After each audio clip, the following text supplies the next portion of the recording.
और अब हम थोड़ी सी वीट इशू पे भी बात करें, इसी को कनेक्ट करके, क्योंकि पानी से ही भाई हम सबकी ज़िंदगी जुड़ी हुई है, हमारी सांसें, हमारा एवरीथिंग। और ज़ाहिरी बात है कि जो किसान लोग हैं उनको कितना अफेक्ट करता है, जिन्होंने भी चावल की फसल अभी शुरू करनी है। वीट इशू ऑलरेडी शुरू हो गया है, उसमें भी प्राइसेस का कुछ कॉन्फ्लिक्ट शुरू हो गया है कि इसमें कह रहे हैं किसान के उनको सही कीमत नहीं मिल रही, तो बड़ा बिल्कुल ऐसा ही है। फीमन भी कर रहे होते हैं, यानी आप देखें ना कि कोई बिजनेस कैसे चल सकता है या मोटिवेशन कहां से किसान को मिलेगी जब आप नुकसान में जा रहे हैं, खसारे में जा रहे हैं। यानी आप डर क्या लगता किसान की है ज़ुहैब, क्या है कि ये किसान जो है ना, इनको इनकी नस्ल आगे भी ये काम संभालना उनको चाहिए असूलन, मतलब अगर, लेकिन तब जब आसानी हो, ये ना हो कि इतने मसाइल और इतना खसारा और इतना नुकसान हो जाए कि ये फिर शहरों की तरफ आए। ये काम ही छोड़ दें, दफा करो, असि ये करना ही नहीं, चलो जी हम चलते हैं बच्चों को पढ़ा के सारा दूसरी फील्ड्स में, हालांकि इसमें पढ़ाना चाहिए। ऑलरेडी कितने मुश्किल काम नहीं कर रहे हैं वो कि पानी नहीं, हम कितना पानी किए जा रहे हैं, पानी भी उनको अवेलेबल नहीं है, वो भी खरीदना पड़ रहा है, लेबर भी खरीदनी पड़ रही है, उनको सीड भी खरीदना पड़ रहा है। तो सब चीज खरीद के ना दिया। जो हिसाब किताब थोड़ा सा लगा है एक टेंटेटिव, वो ये है कि किसान इत्तेहाद कह रहा है कि 39 यानी 3,900 रुपए फी मन उन्हें मिलनी चाहिए पर प्राइस, लेकिन वो 2,500 रुपए मिल रही है, तो तकरीबन आधे का नुकसान उन्हें हो रहा है। और नुकसान में क्या आप काम करेंगे? कोई शख्स नहीं करेगा, तो फिर इनके वो बच्चे हैं जो डंकी भी कर सकते हैं, करते हैं, इतने मायूस हो जाते हैं, इतने डिसअपॉइंट हो जाते हैं कि कहते हैं हमने अपने माँ बाप को ऐसे स्ट्रेस में देखा, हमने ये काम नहीं करना, क्योंकि इसमें फायदा नहीं है। और कोई कमाई ऐसी थोड़ी है कि वो जनाब एक फसल उतरेगी तो जनाब वो सारी गाड़ियां भी ले लेंगे, और सब ऐसा नहीं होता। किसान के लिए तो सिर्फ 2 वक्त की रोटी चलती है, वो जो फसल उसकी उतरती है उससे क्या आप ये समझते हैं कि वो सारे खर्चे कर लेता है और वो जनाब घर भी खरीद लेगा? ऐसा नहीं है। हर साल तो मैन्युअल लेबर जो मेहनत वो लोग करते हैं, बाकी खून पसीने की कमाई उनकी है, तो उनके साथ तो बिल्कुल सारा मुल्क उन्हीं के बलबूते पर चल रहा है भाई। We all have to support. ये ना समझे किसानों का इशू है, हर एक का इशू है। किसान ने अगर काम नहीं किया, हम क्या खाएंगे, भूखे मर जाएंगे सब, तो वी मस्ट सपोर्ट देम। और हम इसलिए इस पे जरा बात भी करेंगे, जरा जज्बाती। हसीब अनवर साहब ने ज्वाइन किया, चेयरमैन किसान इत्तेहाद पंजाब, और इसके साथ साथ हमें मोहम्मद मुनीब अनवर जो कि जनरल सेक्रेटरी पाकिस्तान किसान इत्तेहाद हैं, उन्होंने भी ज्वाइन किया है। आप दोनों को वेलकम करते हैं। जनाब बताइए क्या इश्यूज हैं किसान को?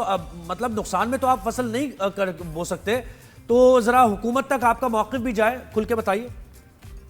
जी बहुत शुक्रिया आपका। अभी मैं आपका इंट्रोडक्शन सुन रहा था, आपने तो जो किसान के असल मसले मसाइल हैं वो सारे के सारे इस तरह बयान जिस तरह कोई किसान बयान कर रहा हो। शुक्रिया। गुजारिश ये है कि इस वक्त पंजाब के अंदर गंदम की फसल की हार्वेस्टिंग स्टार्ट है, कटाई स्टार्ट है, और इस वक्त 1 मन गंदम पैदा करने का किसान का जो खर्चा है वो तकरीबन 3,000 से लेके 3,200-3,300 रुपए तक पहुंच चुका है। इसके बरक्स उसको जो मार्केट से रेट मिल रहा है वो 2,400-2,500 रुपए का का रेट उसे मार्केट से मिल रहा है। 15 अप्रैल को हमने पूरे पंजाब के अंदर प्रोटेस्ट किए और हुकूमत को ये कहा कि वो फौरी तौर पर गंदम की खरीदारी को इंश्योर करे, एक सपोर्ट प्राइस को इंश्योर करे, ताकि कम से कम किसान जो फी मंथ 700-800 रुपए में नुकसान में जा रहा है उस नुकसान से बच सके। ये एक फसल नहीं होती। गंदम में अगर काश्तकार को नुकसान हो गया तो वो अगली फसल काश्त करने के काबिल ही नहीं रहेगा। वो बेचारा तो पहले ही कर्जों पे जिंदगी गुजार रहा है। इस वक्त मौजूदा हुकूमत, पंजाब हुकूमत ने कल एक किसान पैकेज का ऐलान किया जिसके अंदर उन्होंने तकरीबन 15 अरब रुपए इस मद में रखे कि किसान को कर्जे दिए जाएं, मार्का फ्री कर्जे दिए जाएं और उसको स्टोरेज फैसिलिटीज दी जाएं। अब इस वक्त पंजाब के अंदर 1,65,00,000 एकड़ के ऊपर गंदम काश्त है। अगर आप 15 अरब को 1,65,00,000 के ऊपर तकसीम कर लें तो ये फी एकड़ 1,000 रुपए से भी कम बनता है।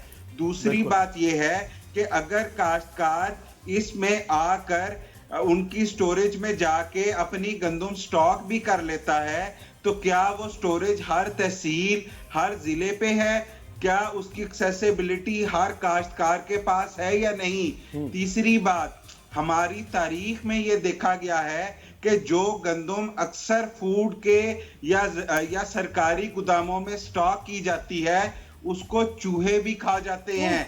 अगर काश्तकार अपनी गंदम एक किस्म की गिरवी रखवाकर सरकारी गोदामों में उसके अगेंस्ट कर्जा लेगा तो 4 महीने बाद जब वो वापस आके वो गंदम उठाएगा तो उसको क्या पैसे क्या बचेंगे? उसको सही कह रहे हैं आप, तुम्हारी सही कह रहे हैं। गंदम स्क्वायर लिए नहीं बड़ा मिलेगी, मुश्किल है। या उसको भी बता दिया जाएगा कि तुम्हारी गंदम चूहे खा गए हैं। बिल्कुल, मुनीब साहब से पूछेंगे। ये देखिए सारे मामला उन्होंने यही बताए हैं, और फिर हम पानी के मसले पर रो रहे थे। एक तो वैसे आपको ये सारी प्रॉब्लम्स, फिर टैक्सेस का प्रॉब्लम है, उसके बावजूद आपको वो पैसे नहीं मिल रहे जो आपकी मेहनत के पैसे हैं। हुकूमत कहाँ गलत जा रही है और क्या मौक़िफ़ हुकूमत का सामने आ रहा है जब आप अपनी आवाज़ उठाते हैं उनसे? तो ज़ुहैब, पहले तो मैं आपका और नादिया का शुक्रगुजार हूँ कि आपने मेरे मजलूम और गरीब किसान की आवाज़ को बुलंद किया। गुजारिश ये है कि मेरे किसान ने 12,000 रुपये की DAP डाली, लाइन में लगकर ब्लैक यूरिया खाद ली जो 5,000 रुपये की उसको पड़ी। उसने 6 महीने मेहनत की, सर्दी में जब माइनस में टेम्परेचर था उसने अपनी गंदम को पानी लगाया। जब उसकी गंदम तैयार होगी, गंदम लूटने के लिए जो है वो आगे लोग, उन्होंने जो गंदम है वो 2200 से 2300 रुपये ली। मेरे किसान का खर्चा आप जमा करें और आज जो गंदम वो बेच रहा है उसको 15 से 20,000 रुपया फी एकड़ नुकसान है। 6 महीने की उजरत तो दूर की बात, वो अभी नुकसान में जा रहा है। वो अपने बच्चों का कैसे पेट पालेगा? उसने अपने गंदम में जो खाद डाली वो अपने बच्चों का जेवर बेच के, जानवर बेच के खाद डाली, लेकिन आज उसका घर जो है वो भी पूरा नहीं हो रहा। उसने इस मुल्क के लिए अनाज पैदा किया, लेकिन उसके घर में अपने अनाज नहीं है, अनाज नहीं है घर में। और नादिया फिर पानी की शॉर्टेज, वो भी मैं तो पता है डिप्रेशन में जैसे चली गई, क्योंकि क्या है कि आम इंसान और किसान जो हैं वो कनेक्टेड नहीं है। हमें नहीं पता कि वो किन मुश्किलात का सामना कर रहे हैं। हम तो खबरों में सुन लेते हैं भाई महंगा हो गया, सस्ता हो गया, जो हो गया बस शॉर्टेज होगी, इंपोर्ट कर रहे हैं। असल तो हमें पता ही नहीं मसाइल का। तो भाई अब आप क्या चाहते हैं? अब तो ये तो टाइम आ गया है चावल की फसल का। मुनीब भाई ये कैसे होगी? चावल हमारे पे बैन किया गया है। सिंध डिस्ट्रिक्ट, सिंध में जितनी भी डिवीजन है उसमें चावल बैन है, हम चावल नहीं लगा सकते। क्या मतलब? यानी ये कैसे? पानी की शॉर्टेज की वजह से हम पे बैन है, हम चावल नहीं लगा सकते। तो पानी तो बहुत है, वो चोलिस्तान जा रहा है पानी तो। देखिए नहीं, अभी इस साल लगाया है बैन या पहले से? लगा सकते हैं, हम चावल नहीं लगा सकते। मैं ये कह रहा हूँ पानी तो बहुत है। मुनीब भाई ये कब से बैन लगा हुआ है? सॉरी, ये बैन कब से लगा हुआ है? पहले से या अभी इस साल लगा है? ये अभी बैन लगा है जब से पानी की शॉर्टेज आई है। हम चावल पे हमारे 3 डिस्ट्रिक्ट्स में बैन है, हम चावल नहीं काश्त कर सकते। तो इससे क्या नुकसान होगा सिंध के लोगों को अगर यहाँ से चावल इस साल अगर नहीं होगा तो? हमारी जमीनें बंजर पड़ी हैं, नुकसान तो हमारा हो रहा है। हम ना चावल लगा सकते हैं ना हम गन्ना लगा सकते हैं, और लगाना भी चाहे तो नहीं लगा सकते। वैसे मैं आपको बताऊं, अगर आपको बैन ना भी लगे तो पानी नहीं आ रहा, डेल्टा तक पानी मतलब पहुंच कहाँ रहा है पानी? चावल के लिए तो बहुत ज्यादा पानी चाहिए। असी भाई आप बताएं कि ये कैसे सिस्टम चल रहा है? ज़राअत का निज़ाम तो बड़ा एक साइंटिफिक सिस्टम है कि आप अजनास आपने क्या बोनी है, क्या इंसेंटिव देना है किसान को कि दोबारा वो फसल लगाए, वरना ऐसे तो शॉर्टेज हो जाएगी, उसके बाद आपको इंपोर्ट करना पड़ेगा। ये मौक़िफ़ क्यों नहीं रियलाइज कर पा रही हुकूमत? और ख़ास तौर पे चोलिस्तान की तरफ डाइवर्ट भी किया जा रहा है पानी, तो सिंध भी मुतासिर, पंजाब भी मुतासिर। ये कैसी हिकमत अमली है? गुजारिश ये है कि इस वक्त ऑलरेडी जितने भी रकबे आबाद हैं उनके ऊपर जो भी फसल लगती है उसको खरीदने वाला कोई नहीं होता। अगर ये चोलिस्तान भी आबाद हो गया, जो कि बहुत अच्छी बात है, आबाद होना भी चाहिए, अगर उसके बाद उसकी भी फसल मार्केट में आएगी तो उसका भी खरीदार कहां से ढूंढ के लाएंगे? हमारे यहाँ पे इंपोर्ट मैकेनिज्म तो गंदम का है लेकिन एक्सपोर्ट मैकेनिज्म नहीं है। पिछले चंद सालों तक पाकिस्तान गंदम भी बाहर से मंगवाता था और हमने वो वक्त भी देखा जब आटे के ट्रकों के पीछे लाइनें लगती थीं और भगदड़ की वजह से बहुत सारी कीमती जानें जाया होती थीं। लोग आटे के लिए दर बदर फिरते थे।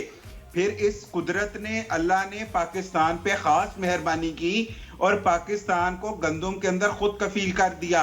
इस मुल्क के काश्तकार ने दिन रात मेहनत की, वो ना गर्मी से डरा ना सर्दी से डरा।